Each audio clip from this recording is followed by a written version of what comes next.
برادران ملت اسلامیہ، السلام علیکم ورحمۃ اللہ وبرکاتہ۔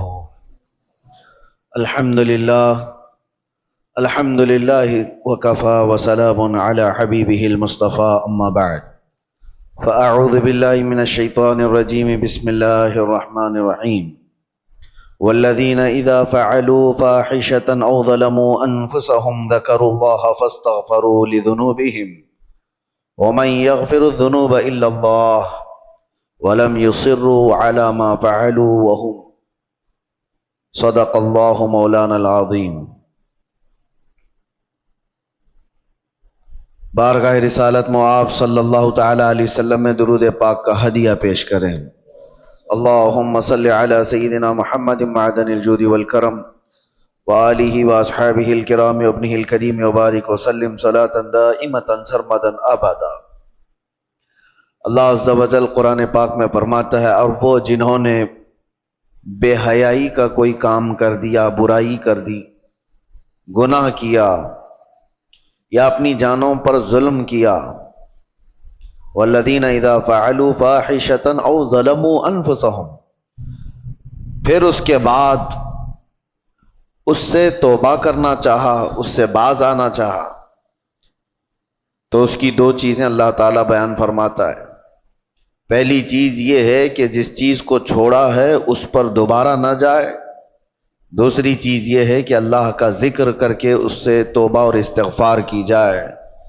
تو اللہ تعالیٰ فرماتا ہے، پھر کون ہے جو بڑے گناہوں کو بخشتا ہے سوائے اللہ کے؟ اللہ معاف کرنے والا ہے، اللہ رحم کرنے والا ہے۔ انسان سے بے حیائیاں اور فواحشات ہو جاتی ہیں، خطاؤں کا مرکب ہے، لیکن بسا اوقات ایسا ہوتا ہے کہ یہ برائیاں اتنی بڑھ جاتی ہیں کہ انسان پھر انسان نہیں رہ جاتا، یہ جانوروں سے زیادہ ذلیل ہو جاتا ہے۔ اس کے اندر ایسی گھناؤنی حرکتیں آنے لگ جاتی ہیں کہ اس کو انسانیت کی تمیز بھی باقی نہیں رہ جاتی۔ وہ وقت آنے سے پہلے اپنے آپ کو، اپنے گھروں کو ہمیشہ سنبھال رکھو۔ انسان حیوان کا حصہ ہے، لیکن کبھی اس کے اوپر حیوانیت ایسی غالب آ جاتی ہے کہ اللہ کی پناہ، وہ جانوروں میں بھی وہ کام نہیں ہوتے جو انسان کر جاتا ہے۔ اور وہ کب ہوتا ہے؟ انسان اس مقام پر پہنچتا ہے جب وہ ایسی حرکتیں کر جاتا ہے جس سے جانور بھی شرمانے لگ جائیں۔ کون سی ایسی چیزیں جو انسان کو ایسا شیطان بناتی ہیں؟ میں چند تمہیدی کلمات آپ کے سامنے پہلے رکھتا ہوں۔ انسان کو اللہ تبارک و تعالیٰ نے عقل بھی دیا ہے اور شہوت بھی دیا ہے۔ عقل یہ صرف انسان کے پاس اتنی بڑی دولت ہے کہ دوسرے تمام حیوانات میں یہ چیز نہیں ہے۔ عقل کا مطلب صرف دماغ ہی نہیں ہوتا، عقل کا مطلب صحیح اور غلط کو پہچاننے کی تمیز، اور شہوت جس سے انسان کو برائیوں کی خواہشات ہوتی ہیں۔ جانوروں میں شہوت رکھی گئی ہے، عقل نہیں، اور فرشتوں میں عقل ہے، شہوت نہیں، اور انسان میں دونوں چیزیں ہیں، عقل بھی ہے، شہوت بھی ہے۔ اسی لیے فرمایا گیا کہ کوئی انسان اپنی شہوت ہوتے ہوئے بھی، شہوت اس کے پاس ہے پھر بھی بچ رہا ہے، تو وہ فرشتوں سے افضل انسان ہے۔ اس لیے کہ فرشتے گناہوں سے اس لیے بچے ہیں کہ ان کو شہوت ہی نہیں، گناہ کرنے کی سوچ ہی ان کے پاس نہیں۔ اور انسان اگر اپنے آپ کو بچاتا ہے تو فرشتوں سے افضل ہے۔ لیکن ساتھ میں یہ بھی بتایا گیا کہ عقل ہونے کے باوجود انسان برائیوں سے نہیں بچتا تو پھر وہ غلیظ جانوروں سے بھی زیادہ بدتر ہے۔ جانور اس لیے نہیں بچ پاتا کہ اسے صحیح اور غلط کی تمیز نہیں ہے۔ جانور بڑے تھوڑے سے ہو جائیں تو ان میں ماں باپ کا رشتہ نہیں ہوتا، بھائی بہن کا رشتہ نہیں ہوتا۔ بچے بڑے ہو جانے کے بعد وہ ماں سے، بہنوں سے ایسا کوئی رشتہ نہیں ہے جس کے ہاں حدود ہیں۔ اس لیے جانوروں کے ہاں وہ کوئی بات ہی نہیں رہ جاتی۔ لیکن انسان کو اللہ تعالیٰ نے عقل دیا ہے تمیز دیا ہے اور حدود بیان کیا ہے. اگر وہ عقل کا استعمال نہ کرتے ہوئے ان بے حیائیوں میں اپنے آپ کو مبتلا کرتا ہے تو وہ جانور سے زیادہ ذلیل ہے. اب ہمیں خود کو معلوم کر لینا چاہیے کہ ہم کون سی کیٹیگری میں آتے ہیں. شہوت کے غلام ہیں یا پھر عقل کا استعمال کر کے گناہوں سے بچنے والے لوگ. مجھے بڑی تکلیف ہو رہی ہے. میں تو سفر میں تھا, آج اتفاقاً آپ کے ہاں حاضر آ گیا, لیکن کیا یہ ہاشمی مسجد کے جمعہ کا منظر ہے جو 1:30 بجے 2 صف بھی نہ ہوتی ہو؟ کیا یہ وہی مسجد ہے جہاں پر 12:30 بجے قدم رکھنے کی جگہ نہ ہوتی ہو؟ کیا ہو گیا ہے لوگوں کو؟ کس وجہ سے مسجدوں سے دوری؟ صرف یہ ایک مسجد میرے سامنے ہے, باقی کے حالات اور بھی گرے ہوئے ہیں. خصوصاً ہمارے شہر کے متعلق جب میرے پاس باتیں آئیں تو دل دکھتا ہے. نوجوانوں کی ایک بہت بڑی جماعت آج ایسی عیاشیوں میں مبتلا ہے. اللہ کی پناہ, اللہ کی پناہ. میں نے وہ چیزیں باہر پوش علاقوں میں نہیں سنا تھا جو یہاں سننے کو مل رہی ہیں. کیا مسلمانوں میں ایسا کوئی مقدمہ ہو سکتا ہے کہ بھائیوں نے مل کر کے اپنی بہن سے زنا کیا ہو؟ یہ معاملات یہاں پر موجود ہیں, پائے جا رہے ہیں. کلیجہ منہ کو آتا ہے بیان کرنے میں. کون سی قوم میں آ گئے؟ کیا یہ رسول اللہ صلی اللہ تعالی علیہ وسلم کی وہ امت ہے جس کو قرآن نے خیر امت کہا تھا؟ کیا وہ نوجوان ہیں؟ ہمارے جو علاقے یہاں پر میجورٹی کے ہیں, پولیس کے ڈپارٹمنٹ کے اور دوسری جگہوں پر وہ مذاق کی جگہ بنے ہوئے ہیں. اگر ان علاقوں کا نام لے لو تو لوگ شرماتے ہیں. میرے عزیزو, یہ کس کی ذمہ داری تھی ان بے حیائیوں سے روکنے کی, ان فواہشات سے اپنے نوجوانوں کو روکنے کی؟ حیرت ہوتی ہے کہ 2-4 حاجی صاحب ہمارے سامنے بیٹھ کر کے واقعات بیان کر رہے ہیں. اس محلے میں ایسا چل رہا ہے, اس محلے میں ایسا چل رہا ہے. دل پر چھریاں چلتی ہیں اور افسوس آپ کے اوپر ہوتا ہے. آپ ان سب کو تماشا سمجھ کر کے بیان کر رہے ہو. امت لٹ رہی ہے اور آپ کہانیاں بیان کر رہے ہو. تمہارے گھر سے تمہاری بیٹی اور تمہارے بیٹے کے ساتھ یہ تمام حرکتیں ہوتی ہوں تو کیا محلے میں اسی طرح چرچے کرتے ہوئے بیان کرو گے؟ ذمہ داری کس کی تھی یہ؟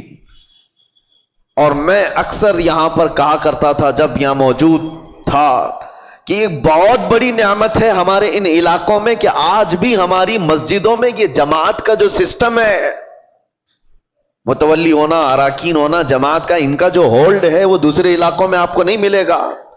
آپ جاؤ شمال ہند میں, دوسرے علاقوں میں, کوئی ایسی مضبوطی نہیں نظر آتی ہے کہ مسجد کی کوئی کمیٹی پورے محلے کو سنبھال سکتی ہو, ان کے مسائل کا حل کرتی ہو. یہ سب سسٹم دوسری جگہ نہیں ہے, یہ تمہارے پاس موجود ہے.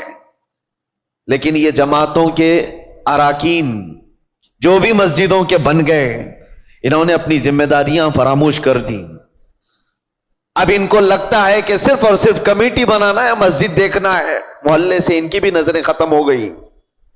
ہم دیکھ رہے ہیں کئی محلے ایسے ہیں جن میں نوجوان, پہلے کیا کسی کی ہمت ہوتی تھی کہ جماعت والوں کے سامنے کوئی بچے آ کر کے ایسی حرکتیں کریں یا ان کے سامنے بے حیائی کریں؟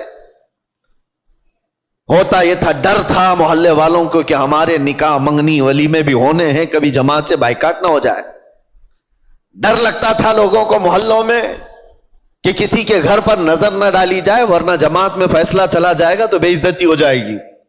اور آج یہ پوزیشن آ گئی کہ جماعت کو کوئی گنتا نہیں. تم اگر اپنا وقار کھوتے چلے جاؤ گے تو میرے عزیزو آنے والی نسلوں کے لیے بہت بڑا خطرہ ہے, بہت بڑا چیلنج ہے.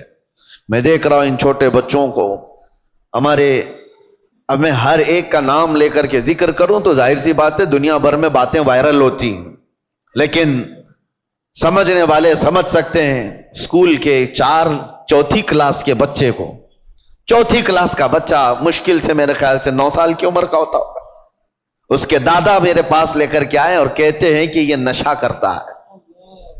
میں کہا کون سا نشہ کرتا ہے یہ؟ کون سا نشہ؟ نشہ تو لوگ بیڑی سگریٹ